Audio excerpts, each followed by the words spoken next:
Hi, welcome back to my channel, Cosmic Insight Astrology. My name is Christina.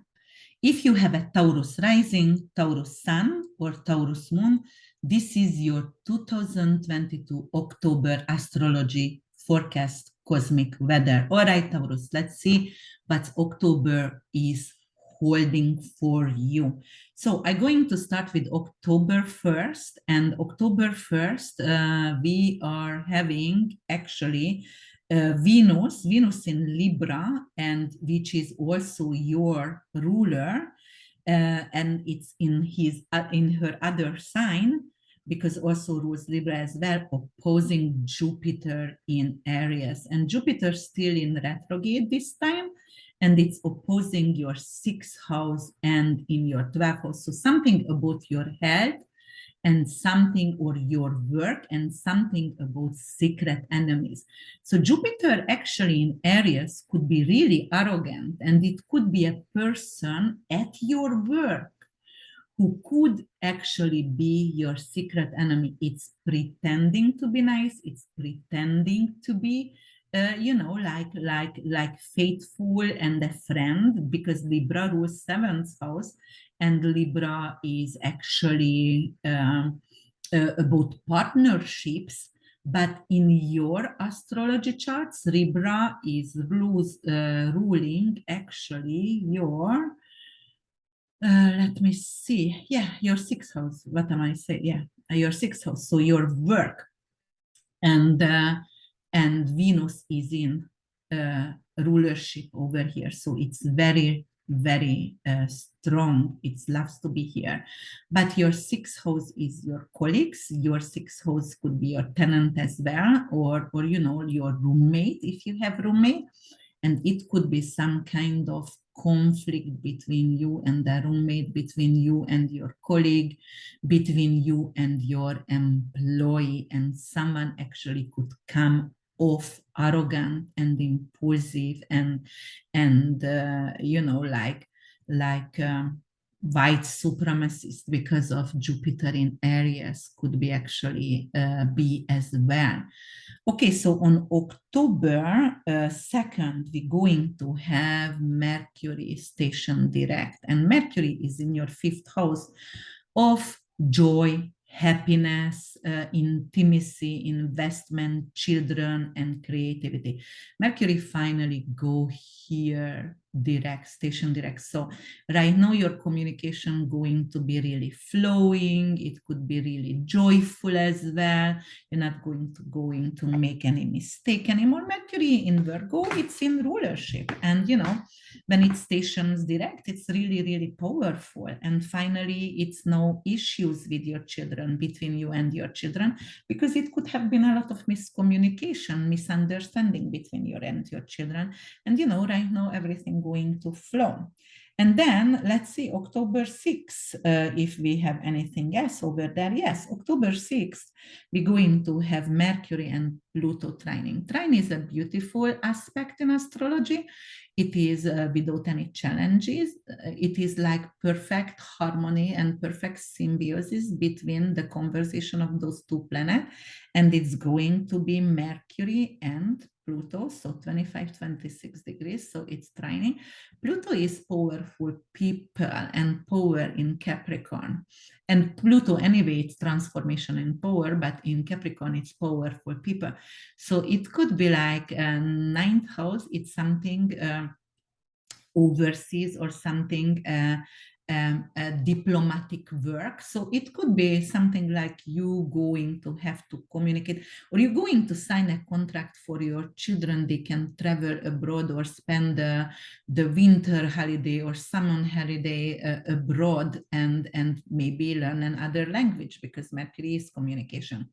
Or it could be like an art project. You're going to sign an art project with like someone significant, someone powerful, and it could be a foreigner partnership between you and someone else. Pluto in ninth house could be also like, I gonna make a decision. Mercury is studying Pluto in ninth. It is like a high degrees studying. So it could be like, I'm gonna go for my master's right now, or my doctorate in Capricorn. It could be I'm going for my doctorate. And then let's see what else is happening. On October 5th, actually, we had Vesta in Aquarius 22 degrees here, going direct, also station direct. So Vesta is the eternal flame. So you're going to have a lot of fire in you to create a purposeful career or create a purpose in your life. So that is significant. That is a really great change over there. And you're not going to be tired anymore. And you're not going to be tired because of also Saturn going to station direct on the 23rd. It's a little bit far away still, but you know, it's like, yes, I have a lot of energy to work. I have a lot of energy to create a purpose and legacy in my life, or non-profit, or anything with non-profit. On October 11th, on October 9th, let's go to the 9th first, because the 9th we're going to have a full moon in Aries, and it's going to happen in your 12th house. Full moon is ending its completion. 12th house is hidden enemies, or it could be hospitalization, it could be hospice. So something in your life could end, and it could be like, all right, you know what, I might have got cured or went in remission. So I coming out from hospice or coming out from hospital. And actually, because of Jupiter is going to retrograde back by end of the month to 29 degrees to Pisces, and it's getting closer to this Neptunian energy. It's only 8 degrees within, so it is a conjunction, which is a miraculous healing. So some of you could get healed miraculously. And then, but yes, so that is a full moon. And the full moon is actually when the moon and the sun, 16 degrees, is opposing each others in heaven. So then the moon is representing an ending over here. It could be like, you know what, like you going to come out from an addiction center because you were there, or you coming out from incarceration. It's ending. So maybe your prison sentence, a jail sentence is ending for you, or coming out from a hospital or orphanage. It's orphanage. So some of you might have is only 14 years old or whatever, and you guys are adopted, and you're coming out from an orphanage. And then the 6th house matter is colleagues and work. And, you know, a lot of emphasis on your work, but also it is changing because this is a full moon. So something at your workplace, and don't forget what I said before, you could have some kind of conflict with a colleague. It could end the term a relationship for your colleague or employees here. And then October 11th, we go one day further, and then we're going to find the Sun and Saturn trine. Saturn is stamina and work ethic, and it is actually endurance and discipline, but also it's restriction, limitation, and caution as well, and organization. And Saturn is in Aquarius, definitely it's non-profit or organization. But then look at that, it's going to actually trine with the Sun. Sun is your life energy. Sun is your essential self. That is your will and vitality. This trine, it's giving you like a lot of endurance and strength, and you are not tired anymore. Before you were tired, but right now you're capable to go. Let's go. I see where my purpose holding, and you know, my work, I'm doing exactly the same work what I supposed to, because my purpose and my work what I'm doing, it's aligned together. And then on October 10th, we're going to have Mercury going to Libra already. So one more day, here is the 11th, Mercury is in Libra already. It's not in retrograde because the second it went direct. And then on the 11th, we're also going to have, on the 12th, we're going to have Mars and Neptune square, and that's not a good aspect here. So let's move forward one day, because Mars is in Gemini is already in shadow period, and gonna go retrograde end of the month, and it is like verbal conflict. In your second house, verbal conflict because of some kind of financial situation, and Neptune with a friend. You might have given someone money and the friend said they need it for this and this to heal, and actually they're not going to spend the money on that. They could spend the money for, it could be a sibling also, but you know, mostly friendship. They spent on alcohol or addiction or something, like, you know, they lied to you, and this lie going to really hurt you, and that is because they owe you that money and they spent on something what they did, you know, because they knew you wouldn't give money for that what they wanted. It could be, for example, you know, Neptune could be a tattoo. So one of your friends said, oh, they need money for because they have to pay the rent, but actually they're gonna get a tattoo because Mars here and arm, Gemini is tattoo on the arm, and you're gonna get mad. All right. So on the 20th, on the 12th, also going to have Mercury Jupiter opposition. We had that many times already, because when it went to retrograde, and you know, like we had that before. So that is like almost like you are seeing something what you're going to regret, but it also could bring in hidden enemies. It's like somebody going to gossip about you and going to spread, because of Jupiter is spreading that gossip about you. And on the, what else? Pluto already stationed direct on the 8th of October. So it's getting its power back. It's gonna become more powerful in the 9th house matters. Immigration. So you might going to get your immigration status, what you deserve, or you might going to root down in a different country. You were planning to it, but you know, you didn't do it yet. But right now you're going to root down in a different country. On October 14th, Venus going to trine to Saturn, just like the Sun did before. And you know, Venus is love. Venus is your art, and the way you are feeling for others. It's attraction, beauty, and possession as well. Because rules the second house, which is possession. And then with this kind of trine, which is like a perfect symbiosis conversation in heaven between those two planets, it is enduring something at your work. So it could be like, all right, so my work and career, I'm stabilizing, I'm building an empire for myself out from my work, out from what I love, Venus, what I love.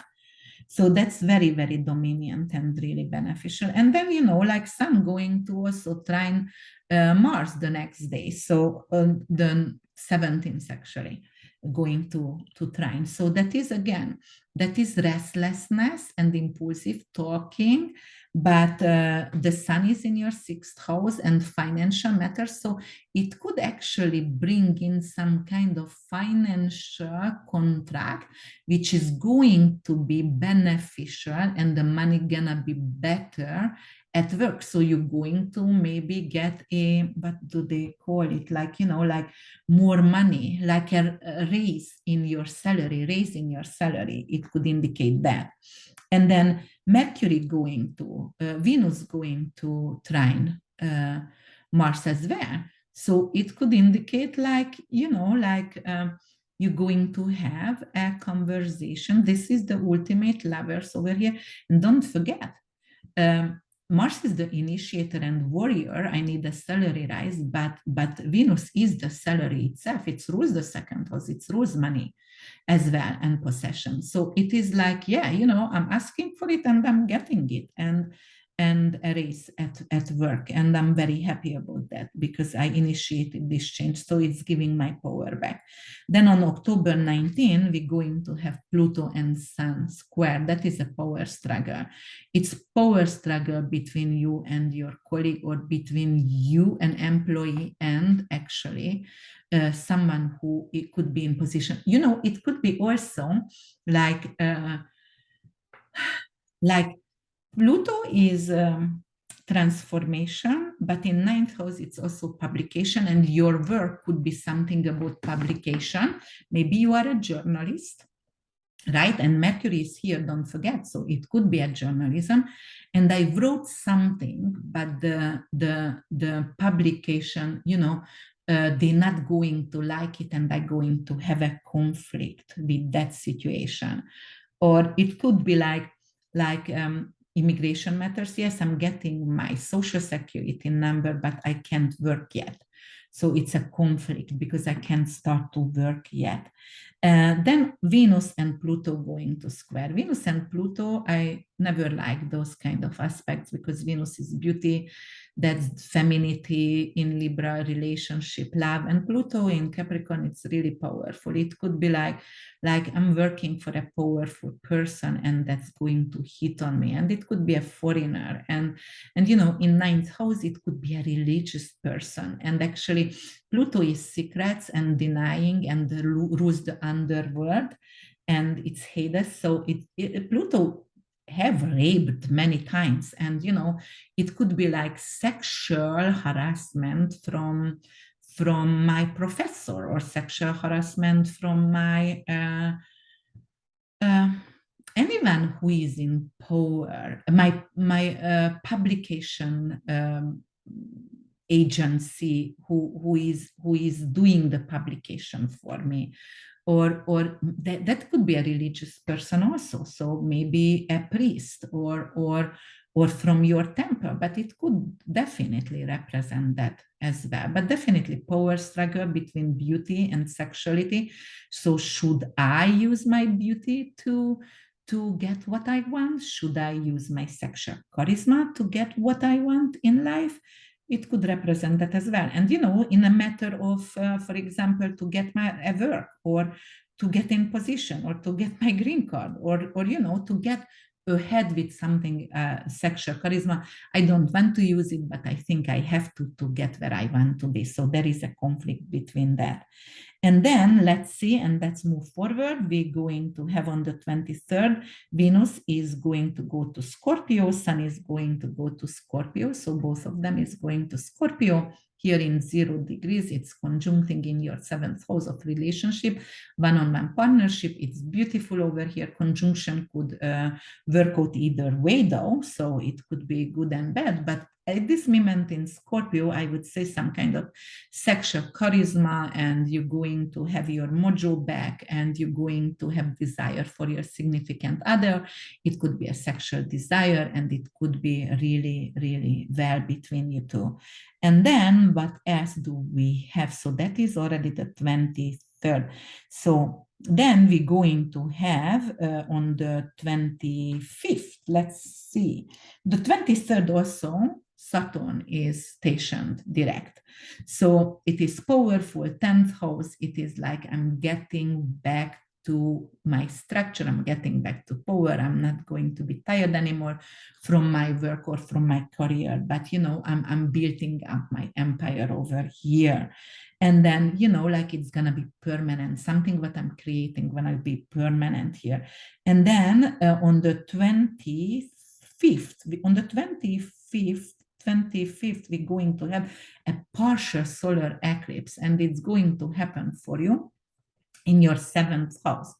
So, you know, eclipse is ending. It's a termination. It's an ending. 7th house is one-on-one partnership, marriage. So it could, one of you going to make a decision to divorce, some of you, and some of you going to eclipse out a friend, like, okay, those people don't serve me anymore, I'm done.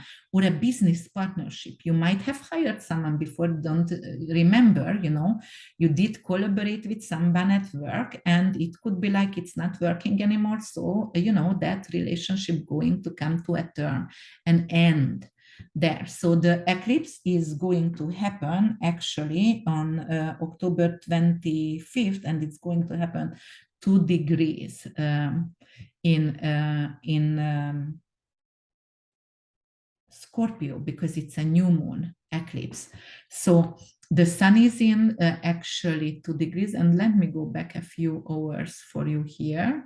So I'm just going back and put the moon back to 2 degrees so you can see how does it work. So here, 2 degrees, and Venus is on this eclipse as well. And the eclipse is ruled by Mars in your 2nd house, finances. So it is a business partner could steal from you, an employee, you know, like an employee who became your business partner later on could steal from you, and you just find out, and you are like, wow, that's unbelievable. It is like, okay, I'm done with this person. Okay, let me see what else is going to do on this. So yes, it's conjuncting Venus. Venus is love, and Venus in Scorpio, it could be like, you know, like the way I relate it to my partner, it's not serving me anymore. And it's on a sexual matter. It's in an intimate matter, actually, but I'm talking about, because Scorpio obviously rules intimacy and Venus is love. So I need to start something new in my intimate life with my partner. So maybe we're gonna do role play, because Venus could do role play, and or like some kind of excitement in intimacy between you two. It could do. So it's reinvent something in your relationship. It's a restart. All right. So usually the solar eclipse are turning out to be positive. So if you are willing to divorce, then the divorce going to be very positive for you, but it could bring in a new partner, and it could bring in actually a proposal for you, some of you, like a marriage proposal, an engagement. And especially with Venus, which is ring, it's representing ring itself. So it could become an engagement and marriage for some of you, or renewing your vows for some of you. And then let's move forward to the 27th, when Mercury going to square Pluto. That is between communication, so 6th house and 9th house matters. It is power struggle in communication. So with an employee. So it could be like, I am the leader. 9th house is also the leader, powerful. I am the head of this educational center. It's higher educational center though, not elementary school or lower education. Or I'm the head of this church or temple or whatever, and my employees does not listen. They don't follow the rules. Powerful Pluto in Capricorn, all about rules and the power. You need to follow me. You need to listen to me. And you don't want to, you don't listen. And then October 28th, we're going to have Jupiter retrograde going back to Pisces. So let's see then. Oh, that's not by the hour. Let's do that by the days, because then I'm never going to get to the 28th. So Jupiter is going to 29 degrees, karmic degrees, and it's already conjuncting, which is miracle in your 11th house of social circle. So it could be a leap in your social circle. You are going up in a hierarchy ladder. You can actually adopt a child. So maybe, adoption didn't come through for you before, when Jupiter and Neptune conjuncted in April 12, but right now the opportunity is coming back to you, and you can adopt a child, or a court case is over and it's turning out for your favor, and yes, an adoption is fulfilling here. Jupiter going to spend like 2 months here, and then it's going to re-enter Aries again. So, but right now it's went retrograding back to your 11th house. And then what else is going to happen? Then 29th, then Mercury is going to enter on the 29th. It's going to enter Scorpio. And then what's going to happen on the 30th? In your 2nd house, you're going to have Mars retrograde. So careful with the investment, right? Mars is really restless over here. 2nd house is some kind of financial struggle.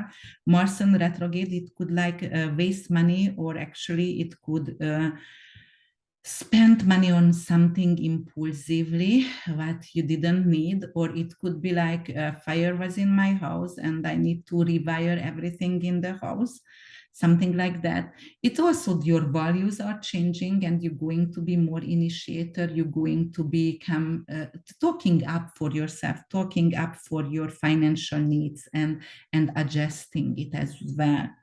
And yes, so check out my retrograde video about Mars, actually, and what can you expect and how can you get prepared for that, because Mars is spending a lot of time over here. So it could also, because second house rules your throat chakra and your jaw, so you actually, Tauruses, could have some kind of teeth issue, jaw issue, and eyes, so you might have an eye surgery, and but definitely your values are changing and you're going to be more after money than before. So it is like you're gonna ask for it, and most likely you will get it, but don't be impulsive, because you can create some kind of argumentative circumstances and it's not going to serve you. All right, if you loved my video, then check out my website, which is www.urbanwitch.org. And also, if you would like to have a personal reading, go to policies and contact information, and I'm going to be able to text you back. I'm going to wish you a beautiful and very safe October. Don't forget, October, the Mars already went retrograde, so the inner planets are in retrograde, which could be difficult, and also because we have the eclipse, and the eclipse axes are Scorpio and Taurus, which is financial institution, money, power struggle, pregnancy, intimacy, taboos, sex, death, everything like that. So it is going to be difficult, volcano eruptions, things like that. So careful, all right? And then also, I would like to announce something. I'm already doing the videos for next year, 2023. So hopefully you're going to like them. And yeah, subscribe and push the like button. Thank you so much. Bye. See you next month.